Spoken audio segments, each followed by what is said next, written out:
CEO of the Cape Coast Metropolitan Authority,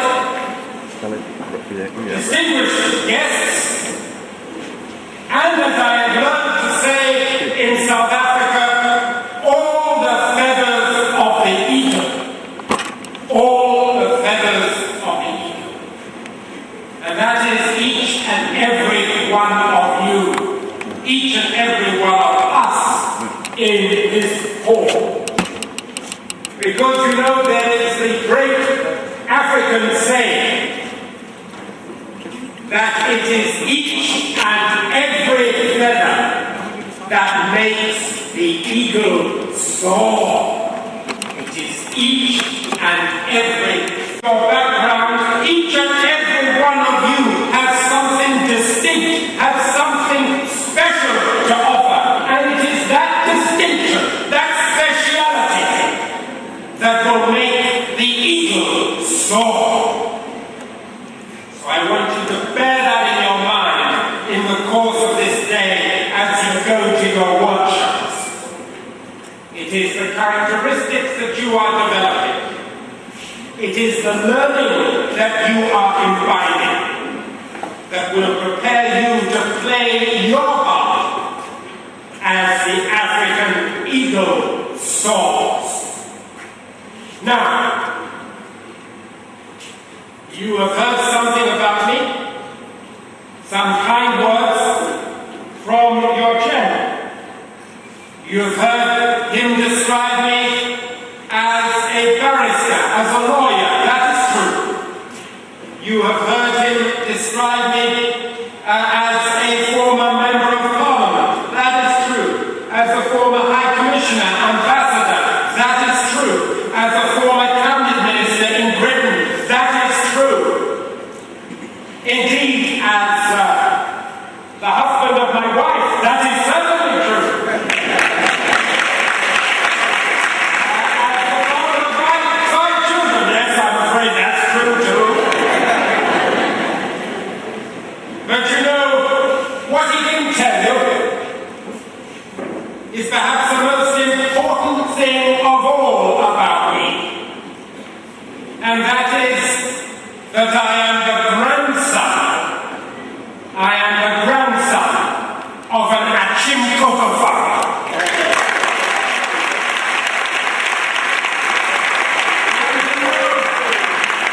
That is the most important thing about me.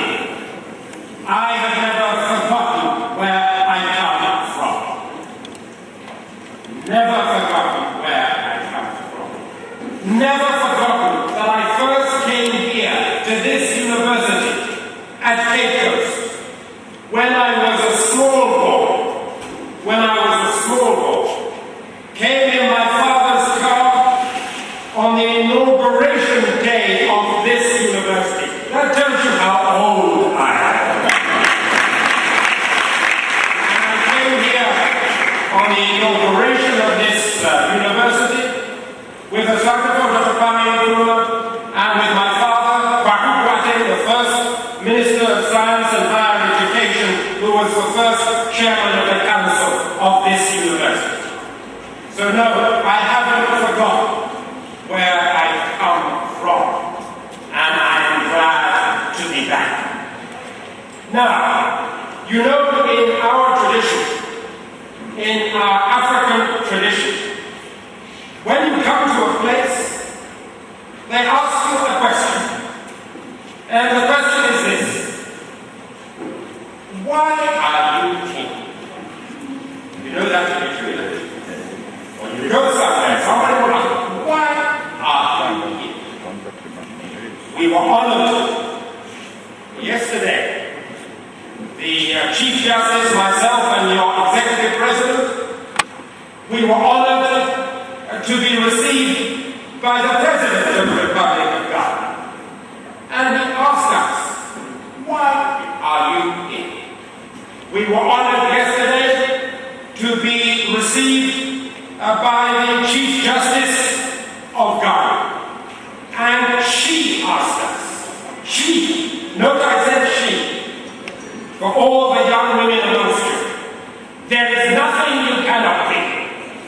There is nothing we cannot do. And she asked us, why are you here? We were honored to be received by the second Deputy Speaker. He asked us, why are you here? We were honored to be received by numerous parliamentarians of all the different parties. They all asked us, why are you here? Well, I'll tell you why we're here. I'll tell you why we're here in Cape Coast. We are not here to meet the Vice-Chancellor. It would have been nice to see her. She's not here. We're not here to see her. We are not here even to meet the regional minister. It would have been nice to have met the regional minister. We have the privilege of meeting the CEO, but the regional minister is not here. I'll tell you why we're here. We are here to meet you, the youth of Ghana. That is why we are here.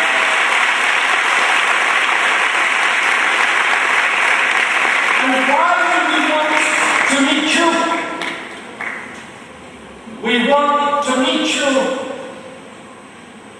because you are the future. You are the future. Why is the world, east, west, south, north, beating its way to the door of Africa at this time? It isn't because they've suddenly woken up to the fact that Africa exists. They knew very well it exists. They knew very well it exists. Some of them have been here before. But they're beating their way to Africa because Africa is the world's future at this time. Africa is the world's future at this time. Africa, the continent, a vast continent, with a huge land mass, but not just a land mass, an abundantly fertile land mass that the world needs to feed it at this time. Africa, a continent rich in minerals, 10% currently of the world's oil production and rising. Gold, platinum, rare metals, and vast acres, millions and millions upon acres of land rich in minerals still to be explored. Is it a wonder that the world is beating its way to Africa's door at this time? It is no wonder. But you know, there's another reason. Because you know, for all the riches, for all the wealth, in minerals, in ores of all different sorts that there are in this continent, you know its greatest resource. Its greatest resource is its people. 1 billion people, providing a rapidly expanding market for the world's produce. Markets desperately needed at this time of global recession. 1 billion people set to rise to 2 billion people by 2050. Is it any wonder that the world is beating its way to Africa's door at this time? But you know, of those billion people, and of those 2 billion people to come,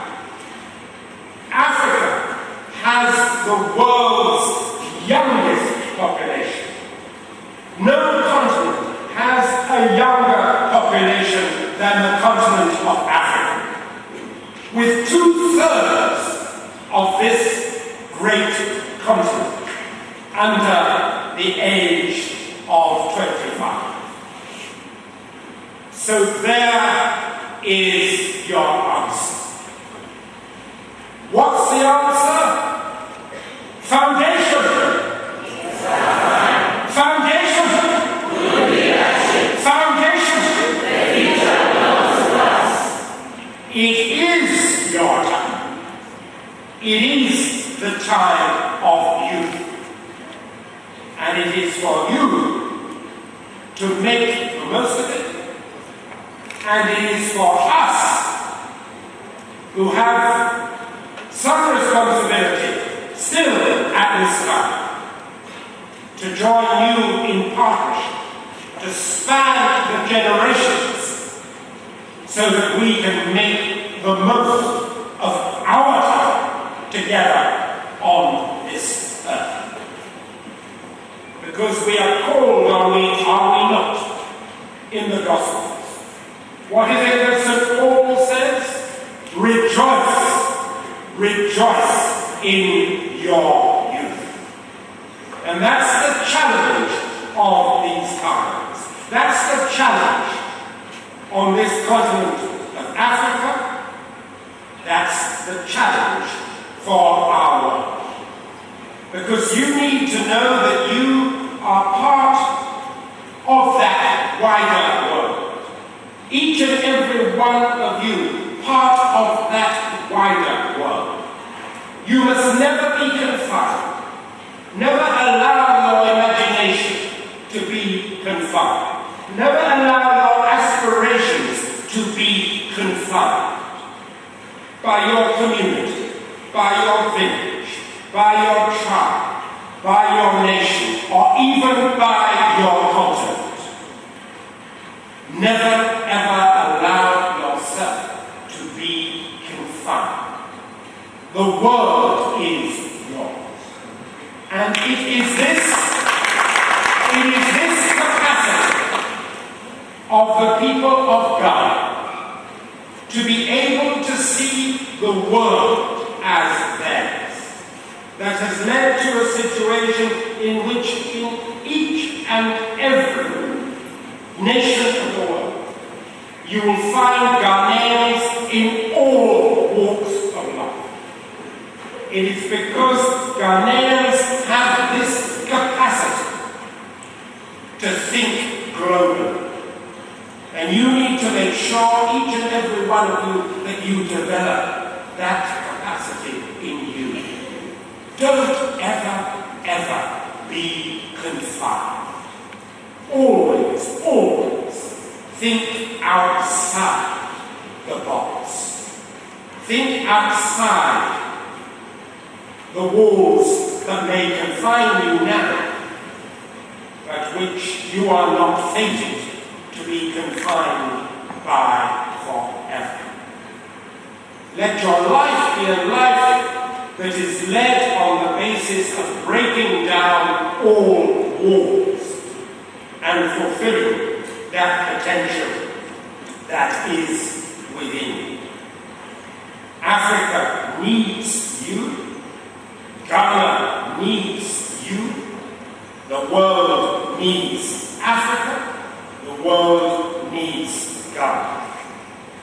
And it's about some of those needs and what it's going to mean to you that you will be addressing in the course of the workshops today. You'll be looking at the needs of the oil and gas industry. You'll be looking at the needs of ICT, the needs of agriculture.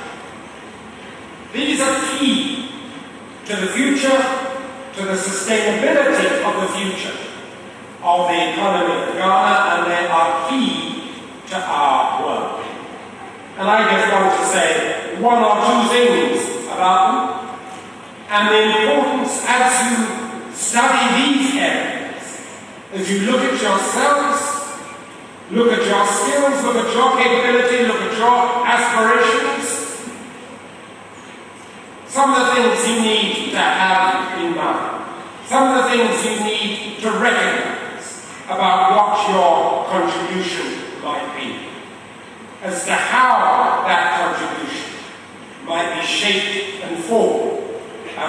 skills that you acquire and develop. And let me say, as I do that, one thing, that you will, I know, not want to forget. That in each of those areas, what matters above all else is the attitude that you bring to the table. Is the attitude one that is positive, or is it one that is negative? The attitude that you bring to the table. Is it one of can-do, or is it one of no can-do? Positive, negative, can-do, no can-do. And make sure always that it's an attitude that is positive, and it's an attitude about doing what you can do. And doing what you can do without excuses. Now, we live in challenging times. There's no doubt about that. We live in challenging times. These are not easy times. They are times full of opportunities, but they are challenging times.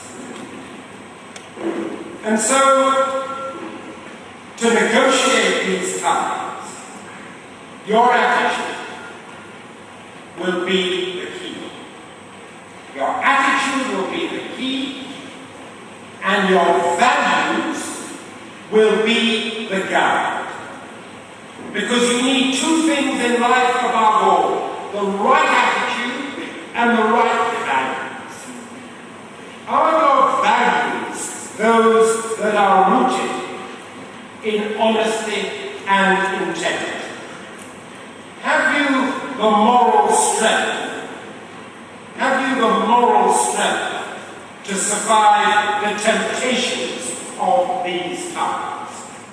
The temptation to get rich quick. The temptation to cut corners when it comes to legality, doing the right thing or the wrong thing. Have you got the values? You will need those values. You will need to make sure that in your life you've got values to guide you.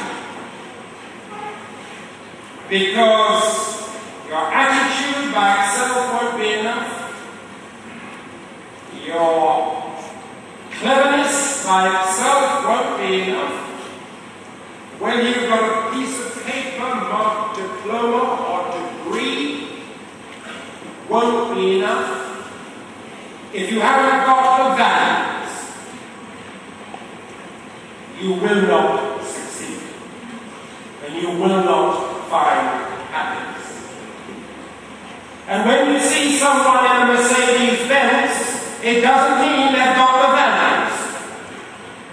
Because sometimes they've got that Mercedes-Benz by cutting corners and by being corrupt.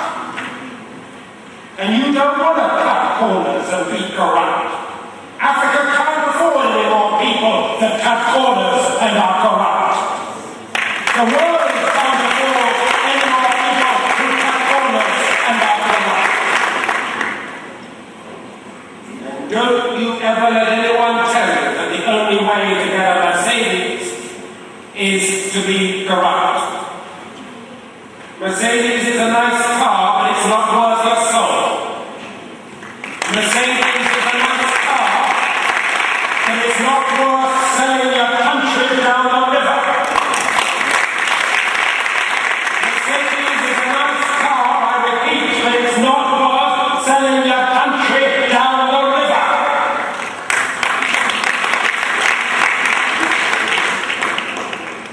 And to the youth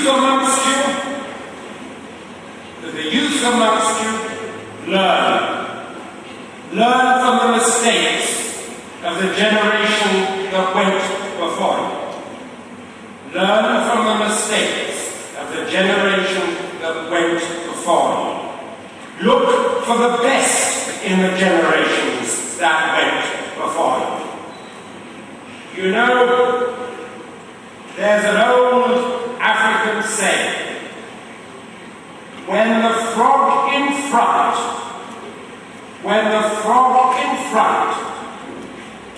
falls into a pit, when the frog in front falls into a pit, then the other one behind had better take note. The other one behind had better take note and be more cautious. Bear that always in mind, because it is relevant not just for the conduct of individuals, it is relevant to the conduct of nations. It is relevant not just to the conduct of individuals, it is relevant to the conduct of nations. And so, when you think about oil and gas, and how you are going to use the revenues from oil and gas, when you think about how oil and gas can be a blessing or can be a curse, remember the frog. Remember the frog. Remember the big frog just down the coast. Remember the big frog down the coast. And do not fall into the same pit. And do not fall into the same pit. So remember the story of the frog. When it comes to your own conduct, and when it comes to the policy choices that face the nation at this time.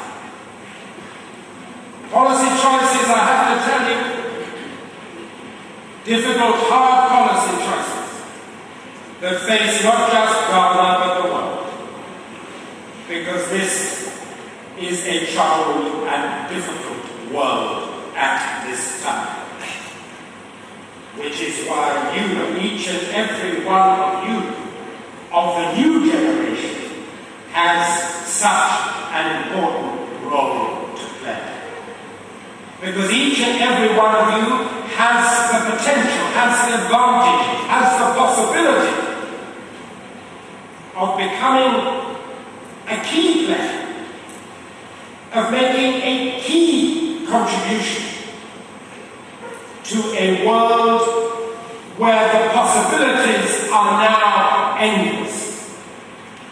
When my grandfather, the cocoa farmer, waved goodbye to my father, who became a lawyer, who became the cabinet minister, when he waved goodbye to him as he set sail on the MV Apapa, just down the road from here in Kakarana, in order to pursue his studies in England.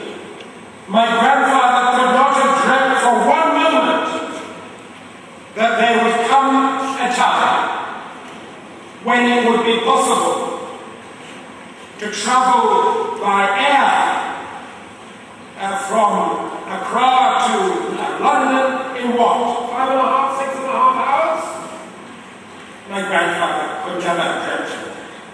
He could never have dreamt of a time when you could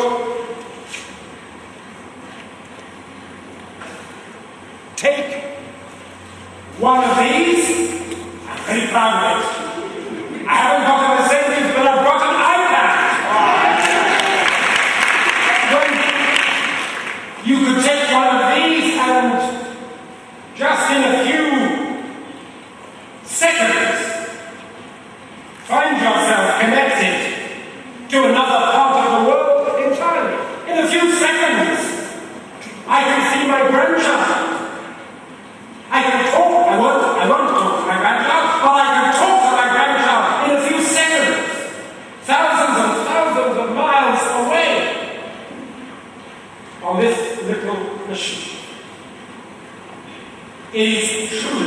miraculous. And it opens up a vast new world of possibilities through ICT and the technology that underpins it. Now, what I know is that frankly, although I'm very proud of my iPad, I don't really know how to use it. What I know is I can come into the hall now and give any one of you young people this iPad. I won't, because I want to keep it. But I can come into this hall now and give any one of you young people this iPad, and within 5 minutes, you will really know how to use it. Because that's how we've grown up. The iPad is designed with you in mind. You are able to make the connections that we, frankly, cannot make. And you now have the means to do it. Intuitively, you have the means to do it. And you need to develop those means. You need to develop those skills. Because you have them innately.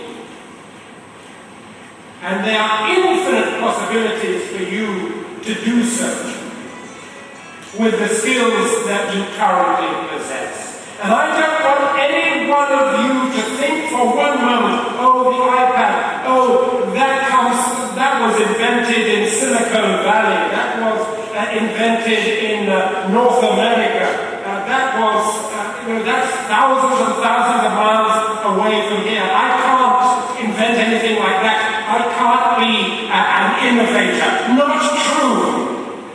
Not true. You can be an innovator, because even as we speak,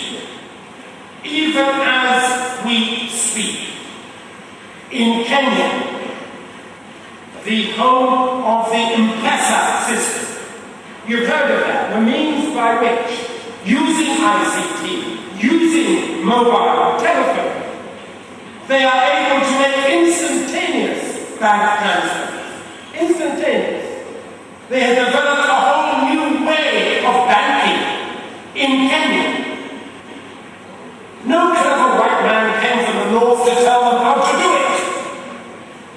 The M-Pesa banking system was developed by Kenyans, for Kenyans, in Kenya. It is now spreading throughout East Africa. It's from Accra to London in what? 5.5, 6.5 hours? My grandfather could never have dreamt. He could never have dreamt of a time when you could thousands of miles away on this little machine. It is truly miraculous. And it opens it. Now what I know is that what I know is I can come into the hall now and it cannot live. And you now have the means to do it. Intuitively, you have the means to do it. And you need to develop those means. You need 4 Kenyans in Kenya. It is now spreading throughout East Africa. It's coming to West Africa. It's already reached South Africa. And you know, in the UK, mobile telephoning applications in the UK and in Europe, how we can deal with the technical and regulatory issues that will make it relevant in our own country. It did not begin in Europe. It did not begin in North America. It did not begin in China. It did not begin in India.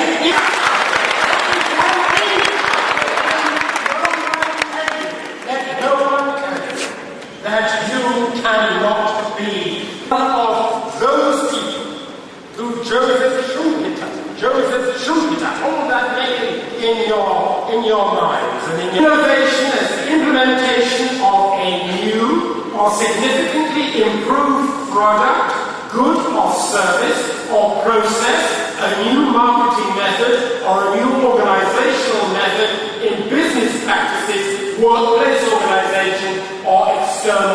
generations. So you can be an innovator without a laboratory. You can be an innovator without even a workshop. You can be an innovator on a farm. And the new corn technologies that are being developed in East Africa began on a farm. They began on a farm. When you are in the village and you are looking at the weavers of traditional Kente cloth, and you find a way of developing a design of weaving the cloth that is different, that is more efficient, you are an innovator. So we mustn't have the idea that you can't be an innovator because you live in a traditional area. You can. You can. The question is, the big question is, how do you move from innovation to the marketplace? And that requires that someone be an entrepreneur. But you don't have to be both an innovator and an entrepreneur. You can be the innovator, your friend, your companion, your fellow citizen can be the entrepreneur. And then another person can be the person who actually establishes the regulatory framework, because that's where their mind is at. They happen to be a lawyer, they happen to be someone who specializes in intellectual property, they happen to have recognized that very often when people talk about intellectual property, they forget indigenous and native skills. And when they do forget, it can be dangerous to them. You know, as we speak, Kente cloth designs are being ripped off in China, in Jiangsu, because we haven't protected them. So we need lawyers. As the Chief Justice said to me yesterday, we need lawyers who understand about intellectual property. And it's about making those links. It's about those partnerships between the rural areas and the urban areas, between government, between local government and central government, between the private sector and the public sector, between academia and the technical colleges, between the universities and the technical colleges, between the universities, technical colleges and the businesses. And I want you to applaud all those businesses and all those businessmen, all those people who have supported this initiative. Let's give them a round of applause. Let's give them a round of applause.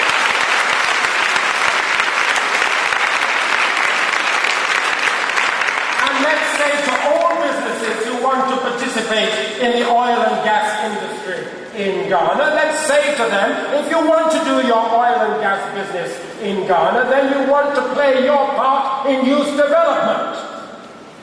You want to play your part in youth development. And if you're not playing your part in youth development, don't come and do your oil and gas business in Ghana. Because we don't want people to come to this country or any country anywhere in Africa and the wider world and not have a contribution to make the youth development work. They require that we move from rhetoric to reality. There are plenty of plans. Africa is up to here in plans. What we want is practice. We need to move from rhetoric to reality, from plans to practice, from plans to practice, from sentiment to strategy. And don't let anyone tell you as young people, that you can't be a part of that. You've heard today from His Lordship, the Chief Justice of Malawi, how it is vital, absolutely vital, that as governments develop their plans and strategies, that they consult young people. And he is absolutely right, and his is the voice of experience. And I am here to tell you that that experience that he has in Malawi is my experience in Britain too. And I know it's not easy. It's not easy. We don't find it easy as politicians. We don't find it easy.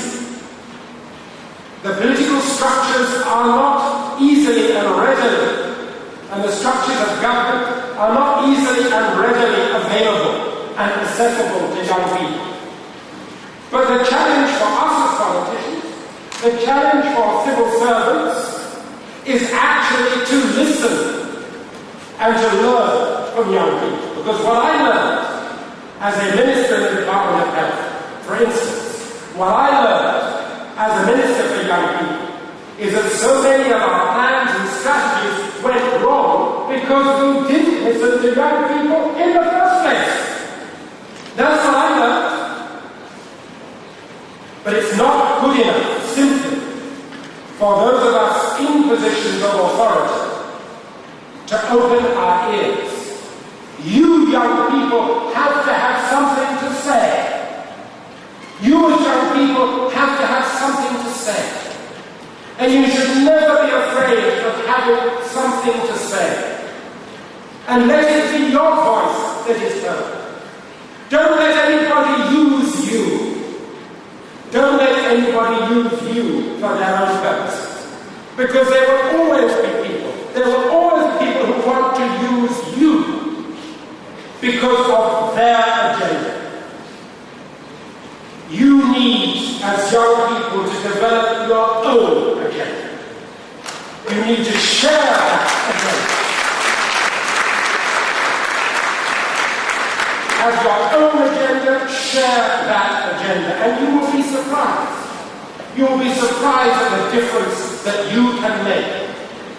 You will be surprised too at the reception that you receive. So knock on those doors. Knock on those doors. When you hear the MP is coming, when you hear the minister is coming, when you hear the civil servant is coming, when you hear the company director is coming, knock on doors. And if you don't want to do it on your own, go with a group of you, write a letter, follow up the letter with a visit, say you've got an opinion, you've got a view, you want your view to be heard. And you will be surprised at what you can achieve. It doesn't require a lack of respect. It doesn't require disorder. It requires focus and it requires discipline. But with focus and with discipline, there is nothing that you cannot achieve. Focus and discipline linked to good organization. That's the key. Focus, discipline, and good organization. And there is never an excuse for not being organized. I know that it's not always easy. When it comes to my clothes, I'm the most disorganized person on earth. My wife, if I were to allow her, would come here and she would tell me stories about how I lose my cufflinks, how I can never find my socks, how my tie somehow manages to get out of the bed. I own that, all those things. I'm guilty. I'm not very good when it comes to organizing my clothes, but every other aspect of my life, I'm organizing. And I'm trying. I did find my cufflinks this